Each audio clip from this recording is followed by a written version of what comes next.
Welcome to all, स्वागत है फिर से आप सभी का आपके अपने परिवार बीशार विद राहुल भैया। अरे 10th क्लास वालों, कैसा है आपका जोश? आई होप सब बढ़िया होंगे, बेहतर होंगे और आपकी जो तैयारी चल रही है बेटा वो बढ़िया चल रही होगी।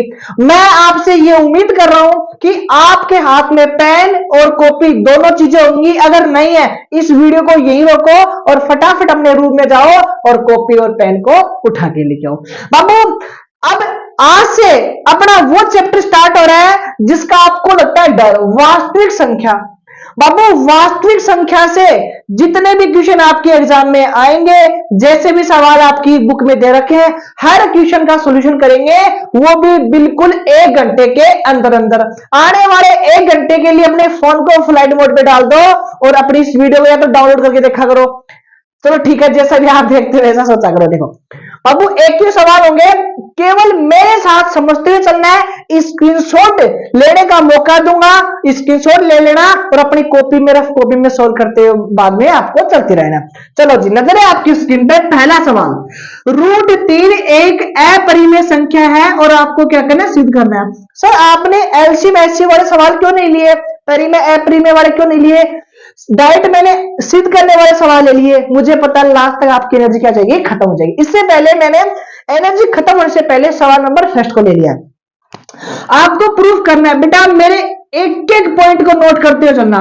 √3 एक अपरिमेय संख्या है, आपको क्या करना? प्रूफ करना, सिद्ध करना है।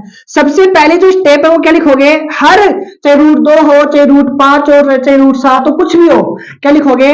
√3 एक परिमेय संख्या है। उल्टा मानना, जस्ट क्या मानना है? उल्टा, इसका जस्ट रिवर्स। √3 एक परिमेय संख्या है। √3 एक क्या है? परिमेय संख्या है। पहली बात क्लियर है क्या? चलो जी सर, ये पहला सॉल्यूशन हो गया, पहली स्टेप हो गई। ठीक है, √3 एक अपरिमेय संख्या है, इसका मतलब क्या हुआ महिमा? बेटा इसको a/b की फॉर्म में हमें लिख सकते हैं। बात क्लियर है क्या? जब भी आपको सिद्ध कराए कि अपरिमेय संख्या है, उसको परिमेय मानना है और उसको a/b के रूप में लिखना है। कई टीचर इसे p/q के रूप में भी लिखते हैं। अब यहां से आपको आपका जो टारगेट है वो क्या है? बी का मान निकालना। किसका निकालना है? बी का। बाबू ये बी तो यहां चला जाएगा, √3 नीचे आ जाएगा, तो यहाँ पे क्या जाएगा? ए और बट्टे में क्या आ गया? √3 आ गया। अब यहाँ पे क्या लिखना है? दोनों तरफ वर्ग करने पर, दोनों तरफ वर्ग करने पर, दोनों तरफ वर्ग करने पर क्या करना है आपको? दो साइड इसका करना है, दोनों तरफ वर्ग करने पर। देखो भैया बाबू, यहाँ पे हो गया बी का स्क्वायर इज इक्वल टू, और यहाँ पे क्या हो गया? ए का स्क्वायर और डिवाइड में रूट का स्क्वायर किया तो कितना हो गया? 3 हो गया। बाबू यहाँ पे आप इसके बारे में लिख सकते हो, ए और बी एक सह अभाज्य संख्या है। ए और बी एक क्या है? सह अभाज्य संख्या। सह अभाज्य का मतलब हुआ कुछ भी कॉमन नहीं है, सह अभाज्य संख्या है, यानी ए और बी में कुछ भी कॉमन नहीं है। बाबू इसका मतलब क्या हुआ? ए स्क्वायर में 3 का भाग जाता है, क्या लिखोगे? ए स्क्वायर 3 से विभाजित है। 3 से क्या है? विभाजित है। ए स्क्वायर 3 से क्या है बाबू? विभाजित है। अगर ए स्क्वायर 3 से विभाजित है तो इसका मतलब ये हुआ ए 3 से विभाजित होगा, ए 3 से भी विभाजित होगा, ए 3 से भी विभाजित होगा। आपको ये बात समझ में नहीं आई है, मुझे पता है। देखो आपके पास, इधर देखना बेटा, मेरे डस्टर को मत देखना, देसी जुगाड़ है बेटा ना, छुपा के रहता हूं मैं हमेशा, वरना बच्चे रात को चोरी करके ले जाते हैं। बाबू मैंने बोला ए स्क्वायर और डिवाइड में 3, इसका मतलब क्या हुआ कि ए स्क्वायर में 3 का भाग जाता है। इसका मतलब ये भी है कि ए में 3 का भाग जाएगा। चेक करो, जैसे फॉर एग्जांपल मैंने यहाँ पे लिख दिया 6, क्या लिख दिया? 6, और 6 का कर दिया स्क्वायर, और यहाँ पे मैंने लिख दिया 3। बाबू 6 का स्क्वायर कितना है? 36, और 36/3 क्या 36 में पूरा भाग जाएगा? अगर इसका स्क्वायर हटा देता हूं, देखो ए का स्क्वायर हटा दिया मैंने, अगर ए का स्क्वायर हटा दिया यानी कि यहाँ पे क्या लिख सकता हूं मैं? डायरेक्ट 6 लिख सकता हूं, और 6 में भी 3 का भाग जाएगा क्या? सर बिल्कुल जाएगा। अगर 6 के स्क्वायर में 3 का भाग जाता है तो 6 में भी 3 का भाग जाता है। बात क्लियर है क्या? आई होप थोड़ी बहुत तो आपको समझ में आएगी। ये रटी रटाई लाइन बेटा, ए स्क्वायर 3 से विभाजित है, ए 3 से विभाजित है। अगर ए 3 से विभाजित है यानी ए में अगर 3 का भाग जाता है तो कोई ना कोई संख्या आएगी, जिसको मैंने क्या मान लिया अंशु? K1 मान लिया, क्या मान लिया, K1 मान लिया। अगर यहां से अगर A की वैल्यू निकालना चाहूं बेटा तो यहाँ पे चला जाएगा, यानी कि मल्टीप्लाई में चला जाएगा। तो यहाँ पे क्या आ गया, A की वैल्यू कितनी है अपने पास, 3 मल्टीप्लाई में 1। इतनी बात क्लियर है क्या? चलो जी, इसके बाद क्या करना है, देखो ये जो A का मान आया है ना आपके पास, ये जो A का मान आया है इसको उठा के यहाँ रख दो, या फिर इस A के मान को यहाँ रख दो, इसको नाम दे दो समीकरण 1 और इसको नाम दे दो समीकरण 2। तो इस 2 के मान को 1 में उठाकर रख दो, तो लिखो समीकरण 1 का मान, समीकरण 1 का मान, समीकरण 1 का मान, सॉरी समीकरण 1 का नहीं, समीकरण 2 का मान, 2 का मान समीकरण 1 में रखने पर, 2 का मान समीकरण 1 में रखना पर। बाबू इस 2 को 1 में रख रहा हूं, बाबू यहाँ पे क्या लिखा हुआ है, बी स्क्वायर लिखा हुआ है is equal to a square का मतलब क्या हुआ सर, 3 यहाँ पे हुआ K1 और इसका क्या करना है, स्क्वायर करना है, और डिवाइड में बेटा कितना है यहाँ पे सर 3 है, इसको सोल्व कर लो सर। यहाँ पे आ गया बी स्क्वायर, यहाँ पे 3 का स्क्वायर हो गया 9 और यहाँ पे होगा K1 का स्क्वायर, डिवाइड में कितना आ गया 3। बाबू बी स्क्वायर अगर 9 में 3 का डिवाइड करूंगा तो यहाँ पे कितना गया सर 3, यहाँ पे K1 का स्क्वायर। बाबू इस बात को ऐसे लिख सकता हूँ क्या, बी स्क्वायर ये गुणा में संख्या कहाँ जाएगी, डिवाइड में जाएगी, ये लो सर K1 का स्क्वायर। अब इसका मतलब फिर से वही बात लिखनी है, यानी ए स्क्वायर में 3 का भाग जाता है तो ए में भी 3 का जाएगा, देखो लिखा है ना मैंने। तो यहाँ पे लिखो बी स्क्वायर 3 से विभाजित है, बी स्क्वायर 3 से क्या है, विभाजित है, बी स्क्वायर 3 से विभाजित है। तो इस बात का मतलब क्या होगा बेटा सर, बी 3 से विभाजित होगा, बी क्या होगा 3 से विभाजित होगा। अच्छा सर, अगर बी 3 से क्या होगा विभाजित होगा तो इसका मतलब क्या हुआ, b में 3 का डिवाइड जाएगा और डिवाइड जाएगा तो कोई ना कोई संख्या है जिसको मैंने मान लिया K2। अगर यहाँ से b की वैल्यू निकालना चाहूं तो यहाँ पे क्या आएगा सर, डिवाइड में तो कहा जाएगा मल्टीप्लाई में, तो 3 और यहाँ पे क्या आ गया बेटा K2 आ गया, कितना आ गया K2। अब इसको नाम दे दो कुछ ना कुछ, इसको समीकरण 3 दे दो। अब समीकरण 2 और 3 को गौर से देखो, पहले लिख देता हूं उसको, पहले लिख दू क्या, चलो जी यहाँ पे लिखो। यहाँ बेटा क्या है अपने पास sir, a is equal to यहाँ पे हो गया 3K1 और b इज इक्वल टू यहाँ पे समीकरण 3 क्या बेटा अपने पास सर 3 और यहाँ पे आ गया K2। देखो आपको ये समीकरण 2 दे रखी है और ये समीकरण 3 दे रखी है, इन दोनों में कुछ कॉमन है क्या, इन दोनों में कितना कॉमन है सर, 3 कॉमन है। मैंने यहाँ पे क्या लिखा, a और b एक सहअभाज्य है, सहअभाज्य का मतलब है जिसमें कुछ भी कॉमन नहीं है, लेकिन यहाँ पे तो कॉमन आ रहा है। इसका मतलब ये जो बात मैंने लिखी है वो बिल्कुल गलत लिखी है, यानी कि ये सहअभाज्य संख्या गलत लिखी है। अगर ये गलत लिखी है तो मैंने अपरिमेय संख्या भी गलत लिखी है, और परिमेय संख्या गलत लिखी है तो इसका मतलब क्या है, परिमेय संख्या। अब लिखोगे कैसे इसको, समीकरण, बाबू अगर समझ में नहीं आ रहा ना बेटा तो थोड़ा सा सब्र रखना, क्योंकि ऐसे √2 का भी करूंगा, √5 का भी करूंगा, तब तक आराम से समझ में आ जाएगा। समीकरण 2 और समीकरण 3, समीकरण 2 और समीकरण 3 से फिर 3 में 3 उभयनिष्ठ है, क्या है उभयनिष्ठ मतलब कॉमन, उभयनिष्ठ गुणनखंड है, उभयनिष्ठ क्या है गुणनखंड है। अतः ए और बी एक सहअभाज्य संख्या नहीं है, सहअभाज्य संख्या नहीं है, सहअभाज्य संख्या नहीं है। अगर सहअभाज्य संख्या नहीं है तो इसका मतलब क्या लिखोगे, ए और बी, या फिर ऐसे लिखोगे पूर्व मतलब जो भी मैंने माननी है पहले, पूर्व कल्पना गलत है, पूर्व कल्पना गलत है, या फिर लास्ट में लिख देना अतः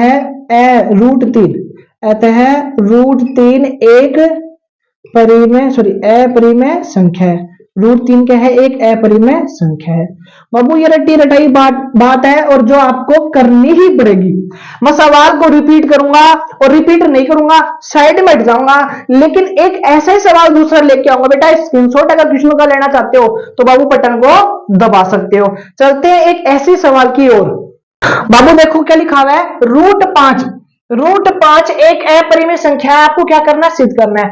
आने वाले 7-8 मिनट बिल्कुल आराम से आपको देखना है, पीछे वाला सवाल आपको समझ में आया या फिर नहीं आया, उसको भूल जाओ, इसको समझने की कोशिश करो बाबू। देखो क्या लिखा हुआ है, एक अपरिमेय संख्या है। मैंने कहा आपको सबसे पहले आपको क्या मानना है बाबू, लिखो √5 एक परिमेय संख्या है। √5 एक परिमेय संख्या है। क्या है, √5 एक परिमेय संख्या है। अगर √5 एक परिमेय संख्या है, इसका मतलब क्या होगा बेटा, इसे a/b के रूप में लिख सकते हैं। और a और b के बारे में क्या लिखोगे, a और b एक सह अभाज्य संख्या है। सह अभाज्य का मतलब कुछ भी कॉमन नहीं है, सह अभाज्य संख्या है। चलो जी बाबू, यहां से b की वैल्यू निकालो, और b की वैल्यू बेटा b यहां चला जाएगा, √5 नीचे आ जाएगा, तो a और डिवाइड में क्या आ गया, √5 आ गया। अब दोनों तरफ क्या करोगे अंशु भैया, दोनों तरफ वर्ग करने पर क्या लिखोगे, दोनों तरफ वर्ग करने पर, दोनों तरफ वर्ग करने पर, दोनों तरफ क्या करोगे, वर्ग करोगे। चलो जी, वर्ग करने का मतलब क्या हुआ अंकित, बेटा ये हो गया b का स्क्वायर, सर a का स्क्वायर डिवाइड √5 का स्क्वायर करूंगा तो हिमांशु क्या है बेटा, रूट हट जाएगा। ये लो जी सर जी, इसका मतलब क्या हुआ, b स्क्वायर में 5 का भाग जाता है तो b में भी 5 का भाग जाता है, लिख दो किसी की सही बात। लो जी, a स्क्वायर यानी a स्क्वायर 5 से क्या है, विभाजित है, 5 से क्या है, विभाजित है। a स्क्वायर 5 से विभाजित है। इस बात का मतलब क्या हुआ सर जी, a 5 से विभाजित है, a 5 से विभाजित है। अगर a 5 से विभाजित है, इसका मतलब ये हुआ भैया, सर a में 5 का भाग जाएगा, कोई ना कोई संख्या भी आएगी। मैंने क्या मान लिया, k1। अब इस 5 को भेज दो k1 के पास, तो a इज इक्वल टू यहाँ पे आ गया 5 और यहाँ पे आ गया k1। इसको नाम दे दो समीकरण 1 और इसको नाम दे दो समीकरण 2। हमेशा समीकरण 2 का मान 1 में रखना है। चलो जी भैया रख देते हैं अभी, चलो आगे।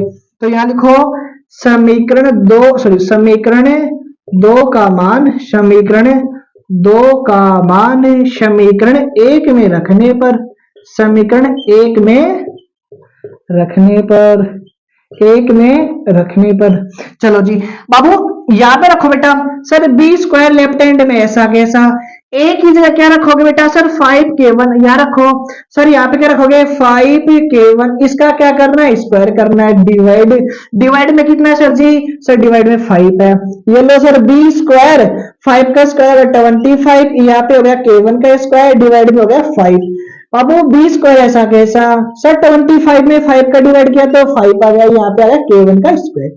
सर ये 5 कहाँ पे है, मल्टीप्लाई में, तो डिवाइड में आ गया। लो जी सर, अब फिर से लिखो, जहां पे लिखा था ना a स्क्वायर में 5 का भाग जाता है तो a में भी 5 का जाता है, तो वही बात यहाँ पे लिखनी है बाबू। सर b स्क्वायर 5 से क्या है, विभाजित है, b स्क्वायर 5 से क्या है, विभाजित है। आगे क्या लिखोगे, b 5 से क्या है, विभाजित है, b क्या है, 5 से विभाजित है। खुशबू चेकर फोन फ्लाइट मोड पे है क्या, चलो जी 5 से विभाजित है।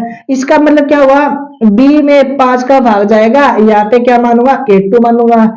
b इज इक्वल टू, ये 5 चला जाएगा मल्टीप्लाई में, कहा चला जाएगा, मल्टीप्लाई में 5, और यहाँ पे क्या हो गया, k2। इसको नया नाम दे दो समीकरण 3। अब गौर से देखो, sir a is equal to 5k1, b is equal to 5k2, तो यहाँ पे वही बात लिखनी है, समीकरण 2 पहले लिख दूं क्या, चलो ठीक है, समीकरण बाबू आई होप यहाँ पे दिख रहा होगा आपको शायद। चलो जी, a इज इक्वल टू में क्या है, यहाँ पे 5k1 है, और यहाँ पे b इज इक्वल टू में क्या है, 5k2 है। समीकरण 2 व समीकरण 3, समीकरण 2 व समीकरण 3 से क्या है, स्पष्ट है, 3 से क्या है, स्पष्ट है, स्पष्ट है। देख लेना बेटा कैसे लिखते हैं, स्पष्ट ध्यान में नहीं है। चलो जी बाबू, समीकरण 1 क्या लिखोगे, a और b में, a व b में 5 एक उभयनिष्ठ गुणनखंड है।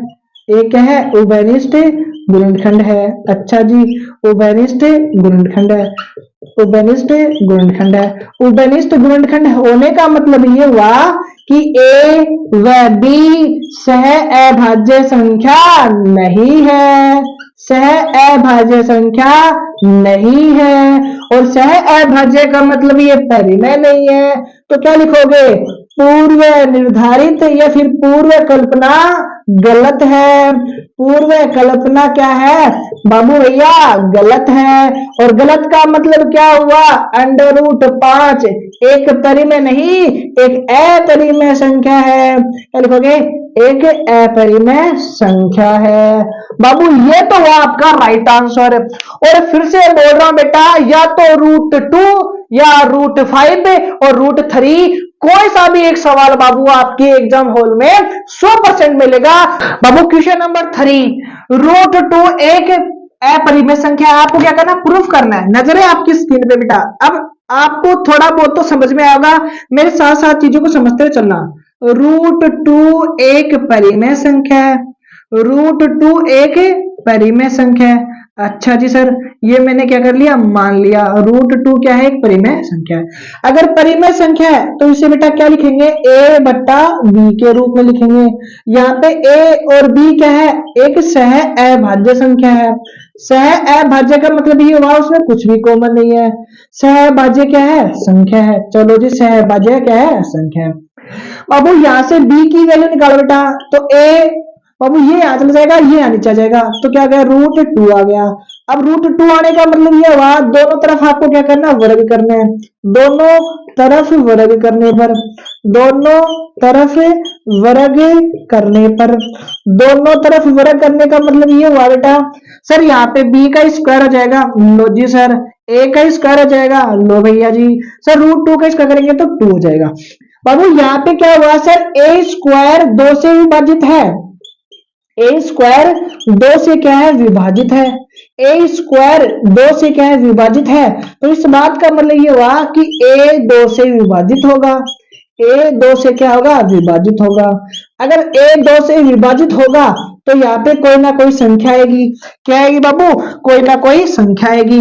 तो इसका मतलब ये हुआ सर a डिवाइड में 2 और बराबर मैंने क्या मान लिया? k1 मान लिया। यहाँ से a की वैल्यू निकालो बाबू, सर मल्टीप्लाई में चला जाएगा, तो 2 और यहाँ पे लिखो k1, a is equal to 2 k1। बाबू इसको नाम दे दो समीकरण 1 और इसको नाम दे दो समीकरण 2। समीकरण 2 का मान किस में रखना है बेटा अंशु? सर समीकरण 1 में। तो यहाँ लिखो समीकरण 2 का मान, समीकरण 2 का मान, समीकरण 2 का मान समीकरण 1 में रखना है। किस में रखना है? समीकरण 1 में रखना है। 1 में रखने पर रखो भैया जी। बाबू यहाँ पे क्या है बेटा? सर b स्क्वायर तो ऐसा का ऐसा है। सर a की जो वैल्यू अपने पास क्या है? सर यहाँ पे है 2k1 का स्क्वायर है। आई होप आपको बेटा दिख रहा होगा, शायद आई होप आपको बढ़िया दिख रहा होगा। चलो जी सर इसका मतलब क्या हुआ? b स्क्वायर ऐसा कैसा, ये हो गया सर 2 का स्क्वायर 4, यहाँ पे होगा k1 का स्क्वायर, डिवाइड में कितना हो गया? 2 हो गया। सर 4 में 2 का डिवाइड किया तो कितना है महिमा? सर 2 यहाँ पे आया, k1 का स्क्वायर आ गया। सर b स्क्वायर 2 कहाँ पे? मल्टीप्लाई में, तो कहाँ जाएगा बेटा मानसू? सर डिवाइड में जाएगा। लो जी भैया, इसका मतलब क्या हुआ महेश भैया? सर b स्क्वायर 2 से क्या है? विभाजित है। b स्क्वायर 2 से क्या है बाबू? विभाजित है। और b स्क्वायर 2 से विभाजित का मतलब क्या हुआ बेटा? सर b भी 2 से क्या होगा? विभाजित होगा। 2 से विभाजित होगा या फिर विभाजित है। अगर b 2 से विभाजित है तो b में अगर 2 का भाग दूंगा तो कोई ना कोई संख्या आएगी, जिसको मैंने मान लिया k1। और k1 का मतलब क्या हुआ? सर डिवाइड में था, कहा चला जाएगा? मल्टीप्लाई में चला जाएगा। k1 तो मैंने वहां रखा, k2 मानूंगा, यहाँ पे होगा k2। ये हो गई नई समीकरण, जिसको मैंने नाम क्या दे दिया बेटा? समीकरण 3 हो गया। चलो जी समीकरण 2 और 3, समीकरण 2 में 2 कॉमन है और समीकरण 3 में भी 2 कॉमन है, तो क्या लिखोगे? समीकरण, सही दिख रहा है क्या? दिख रहा? समीकरण 2 व समीकरण 2 व 3 में 2 उभयनिष्ठ गुणनखंड है। क्या है? उभयनिष्ठ, उभयनिष्ठ गुणनखंड है। उभयनिष्ठ गुणनखंड है। और उभयनिष्ठ गुणनखंड मतलब क्या हुआ? a व b एक सह अभाज्य संख्या नहीं है। सह अभाज्य संख्या, सह अभाज्य संख्या नहीं है, और सह अभाज्य संख्या नहीं है तो क्या लिखोगे, अंडर रूट 2, या फिर लिखोगे पूर्व कल्पना गलत है, पूर्व कल्पना गलत है, और पूर्व कल्पना गलत है का मतलब क्या हुआ भैया, अंडर रूट 2 एक परिमेय नहीं अपरिमेय संख्या है। क्या है, अपरिमेय संख्या है। ये आपका क्या हो गया, राइट आंसर। अंडर रूट 2 भी करवा दिया, 3 भी करवा दिया, 5 भी। अगर 7 आ जाए, 6 आ जाए तो कर लोगे ना भैया। अगर बाबू क्वेश्चन नंबर 4 और क्वेश्चन नंबर 5 आपकी स्क्रीन पे है। ये जो सवाल है बेटा वो भी सिद्ध करने वाला है, लेकिन ये बढ़िया सिंपल सवाल है, एकदम समझ में आ जाएगा। देखो आपको सिद्ध कीजिए कि 3 प्लस रूट 2 5 एक अपरिमेय संख्या है। कुछ भी नहीं करना, जैसा मैंने उस क्वेश्चन में करवाया था वैसे ही यहां पे करना है। क्या लिखोगे, माना 3 प्लस 2 अंडर रूट 5 एक क्या है, परिमेय संख्या है। वहां पे भी परिमेय माना था, यहाँ पे भी परिमेय माना है, परिमेय संख्या है। अगर परिमेय संख्या है इसका मतलब क्या हो बेटा, सर इसे a बट्टा b के फॉर्म में लिख सकते हैं। बस यहाँ पे लिखने के बाद क्या लिखोगे, a व b क्या है, सह अभाज्य संख्या है, सह अभाज्य संख्या है। चलो जी भैया लिख दिया सह अभाज्य संख्या। अब मेरी बात को गौर से सुनना, बस इन वाले क्वेश्चन में बेटा सबसे पहले आप इस रूट को क्या करना है, सेपरेट करना है, रूट को अलग करना है।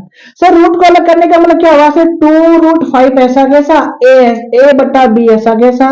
इस 3 को उधर भेज दो, उधर भेजेंगे तो किसका जाएगा सर, माइनस का। तो 2 अंडर रूट 5 ऐसा कैसा, इसको सोल्व करो। सोल्व किया तो बेटा एलसीएम लिया तो कितना गया, बी हो गया। यहाँ पे बी से बी कट गया तो ओनली क्या आ गया, ए आ गया माइनस। इसको मल्टीप्लाई कर दो सर, कितना आ गया, 3b आ गया।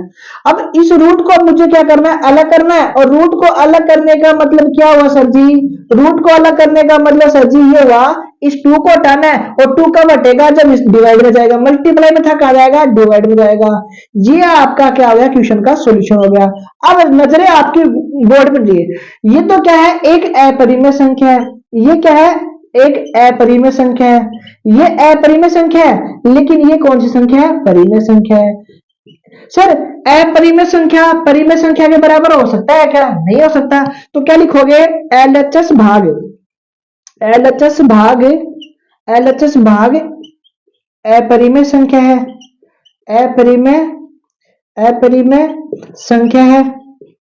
वह आरएचएस भाग एक परिमेय संख्या है। क्या है, एक परिमेय संख्या है, परिमेय संख्या है। अतः यह संभव नहीं है, या फिर लिखोगे अतः पूर्व कल्पना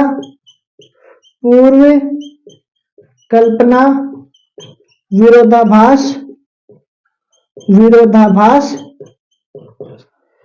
प्रतीत होती है, फिर पूर्व कल्पना विरोधाभास है। अतः 3 प्लस 2 अंडर रूट 5 एक अपरिमेय संख्या है, एक अपरिमेय संख्या है, एक अपरिमेय संख्या है।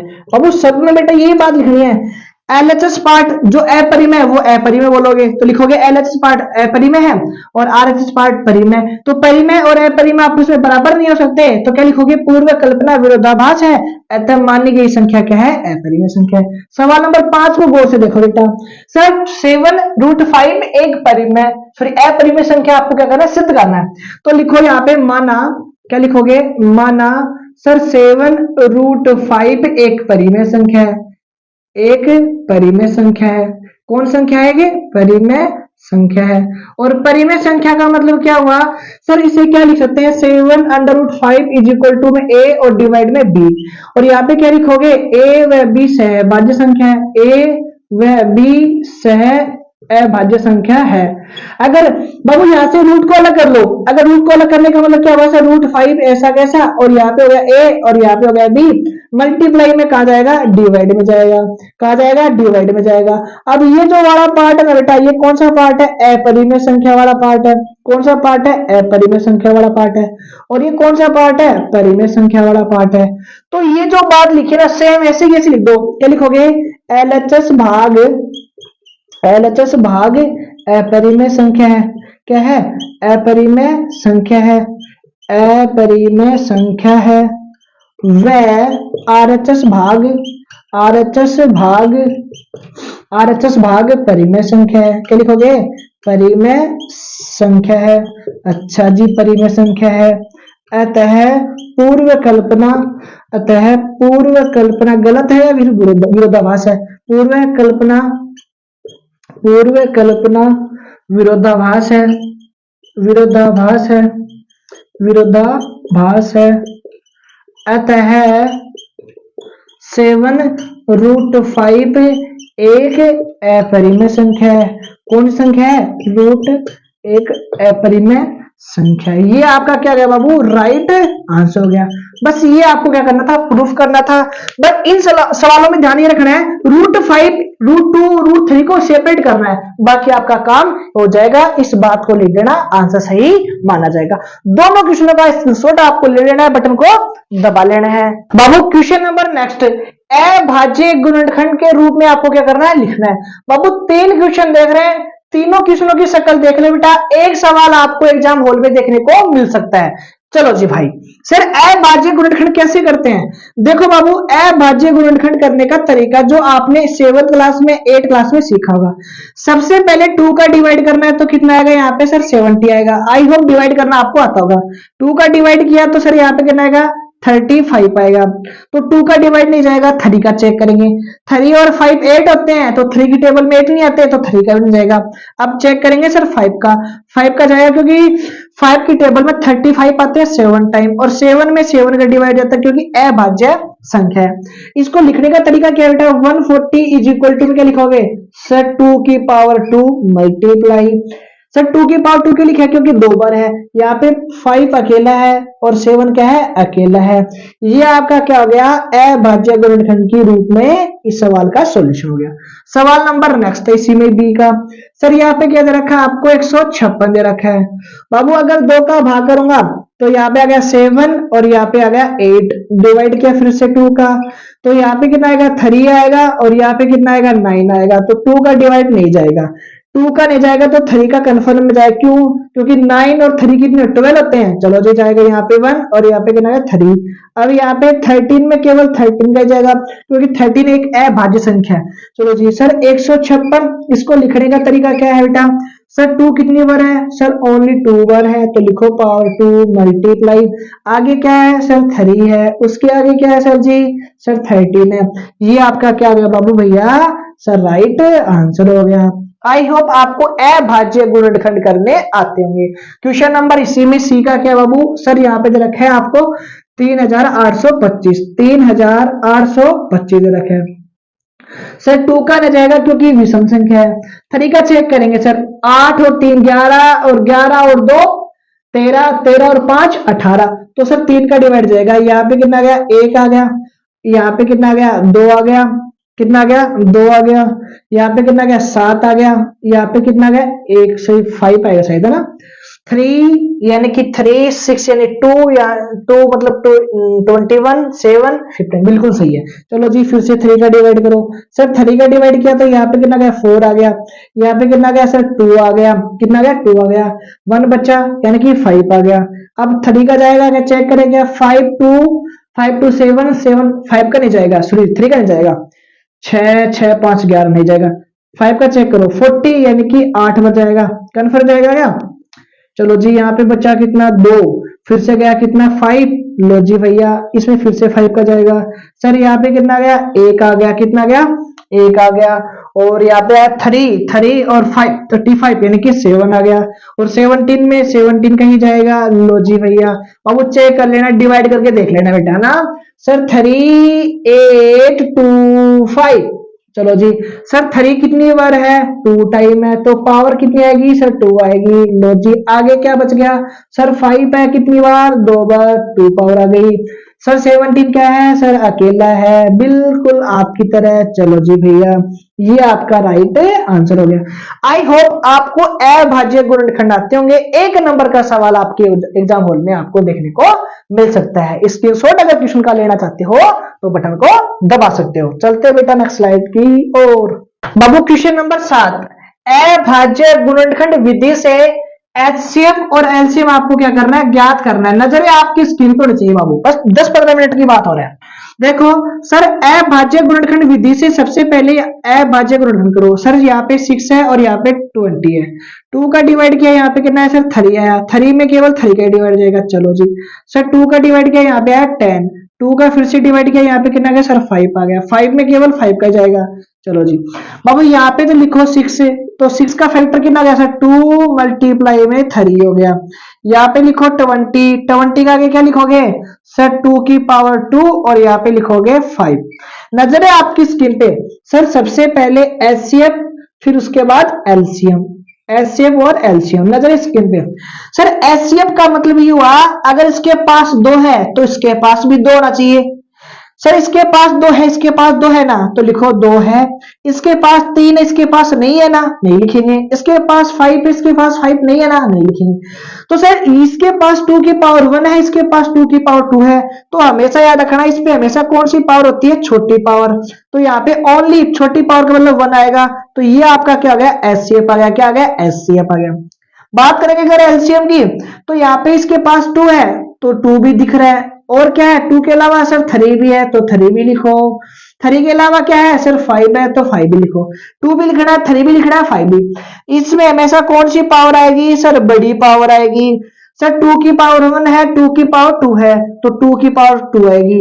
सर 3 की पावर ओनली अकेली 1 है तो 1 लिख दो। सर 5 की पावर 1 ओनली अकेली है तो ये लिख दो। इसको मल्टीप्लाई कर देना, आंसर मल्टीप्लाई आपको आगे करना है। चलो जी पहला क्वेश्चन मान लो थोड़ा बहुत समझ में आया हो, आगे वाले की बात करते हैं। सर यहाँ पे कितना है सर 6 है, अभाज्य गुणनखंड करो, यहाँ पे 3 आया, 3 में केवल 3 का ही जाएगा, तो 6 को क्या लिखोगे सर 2 मल्टीप्लाई में 3 लिखेंगे। आगे कितना है सर 72 है, 2 का डिवाइड किया तो कितना है मेरे हिसाब से 36 आएगा। उसके बाद 2 का डिवाइड किया तो 18 आएगा, फिर से 2 का डिवाइड किया तो यहाँ पे आएगा 9। अब 9 में केवल 3 का ही डिवाइड जाएगा, तो 9 में 3 का डिवाइड किया तो 3 आ गया और यहाँ पे आ गया 1। सर 72 क्या लिखेंगे बाबू, यहाँ पे लिखेंगे सर 2 की पावर कितनी, सर 2 की पावर 3 लिखेंगे मल्टीप्लाई। सर 3 की पावर कितनी लिखेंगे 2 लिखेंगे। आगे कितना अपने पास 120 भी है, लिखो जी 120 को। यहाँ पे 2 का डिवाइड किया तो कितना है सर 60 आया, फिर से 2 का डिवाइड किया तो यहाँ पे आया 30, फिर से 2 का डिवाइड किया तो यहाँ पे कितना है 15। अब 2 का नहीं जाएगा तो 3 का डिवाइड करेंगे। लो जी भैया बाबू यहाँ पे कितना आ गया सर 5 आ गया, यहाँ पे आ गया 5 आ गया, डिवाइड में 1 आ गया। सर 2 की पावर कितनी है सर 120, तो 2 की पावर कितनी है सर 2 की पावर 3 है मल्टीप्लाई, यहाँ पे कितना है 3 है और यहाँ पे 5 है। सर अगर हमें निकालना है एचसीएफ, क्या निकालना है एचसीएफ, और अगर हमें निकालना है एलसीएम तो क्या करेंगे, देखो सबसे पहले एचसीएफ, और एचसीएफ में हमेशा कौन सी पावर होती है, छोटी पावर। इसमें कौन सी पावर होती है बाबू, बड़ी पावर होती है। चलो जी सर इसके पास 2 है, इसके पास 2 है, इसके पास 2 है तो 2 लिखेंगे। इसके पास 3 है, इसके पास 3 है, इसके पास 3 है तो सर जी 3 भी लिखेंगे। सर 5 इसके पास है तो नहीं लिखेंगे क्योंकि इन दोनों के पास नहीं है, एचसीएफ में सबके पास होना चाहिए। सर 2 की पावर 1 है, 2 की पावर 3 है, 2 की पावर 3 है, मैंने बोला छोटी पावर यानी कि 1 आएगा। 3 की पावर 1, 3 की पावर 2, 3 की पावर 1 तो ओनली 3 आएगा। इसको मल्टीप्लाई कर लेना, आंसर आ जाएगा।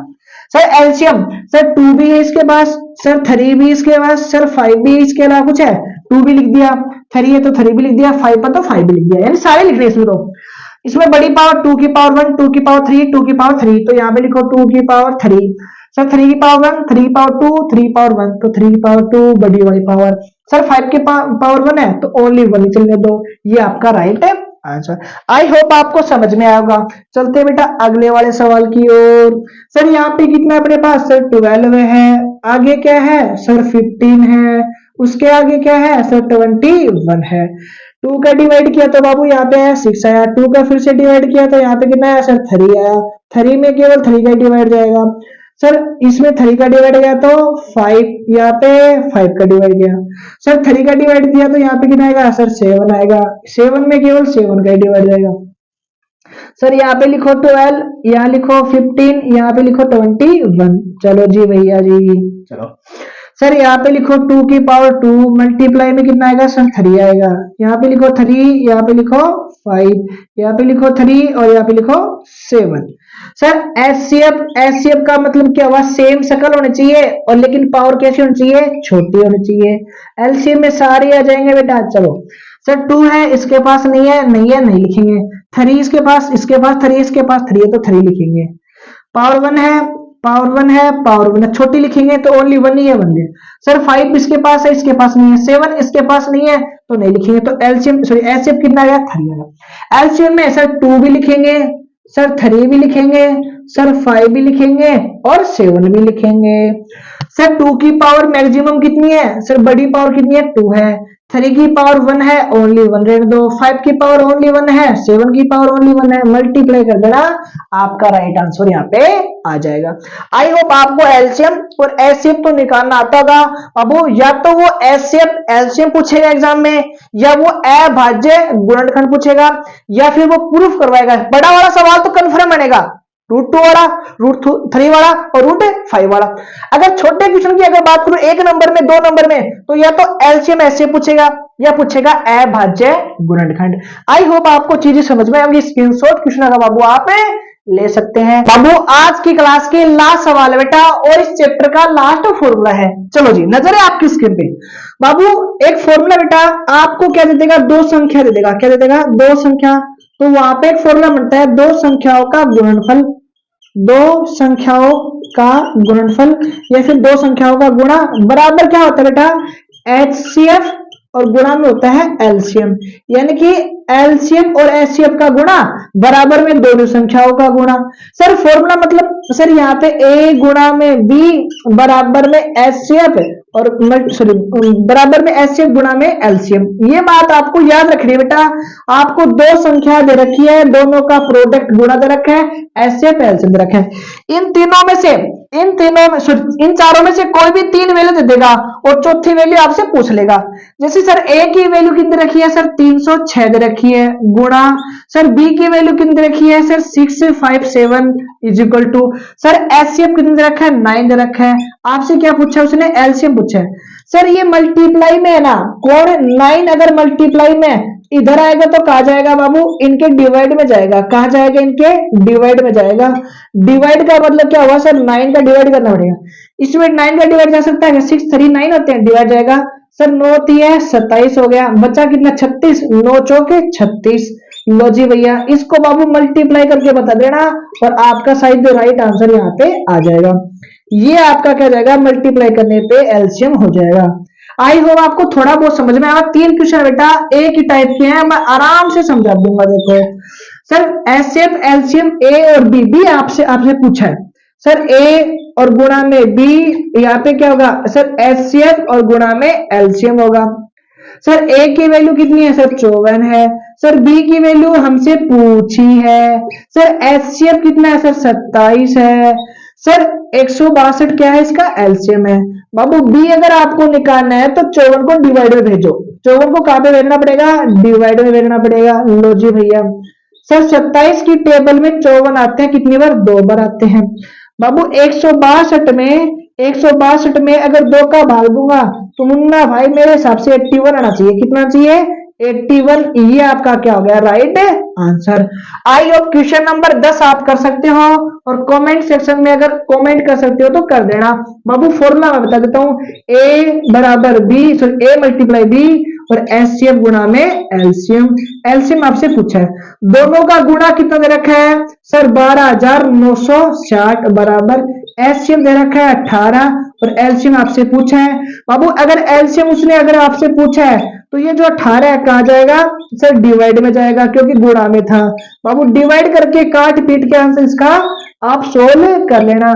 आई होप आप सभी को समझ में आएगी चीजें। बेटा ये फॉर्मूला आपको याद रखना है, 2 संख्याओं का गुणा बराबर एचसीएफ गुणा में एलसीएम। बहुत सारी बार ये फॉर्मूला, इस फॉर्मूले बेस पे क्या कर लेता है, क्वेश्चन पूछ लेता है। वो 1 नंबर में अगर देगा तो आपसे कभी वो पूछ सकता है। इस पूरे चैप्टर में इसके अलावा आपको पूरी किताब से एक भी सवाल नहीं पढ़ के जाना है। बार बार बोल रहा हूं, अगर आपको मौका मिले, अगर स्कूल में मास्टर टेस्ट ले तो इस वीडियो को पूरा देख के जाना, इससे वहां सवाल आपको मास्टर भी नहीं देगा। इस सवाल को एक सवाल को आपको क्या करना है, नोट करते चलना है। अगर इनका स्क्रीनशॉट अगर आपको लेना है बाबू, बटन को दबा सकते हो। मुलाकात करेंगे नेक्स्ट वीडियो में, तब तक मेरे साथ। जय हिंद, जय भारत, वंदे मातरम।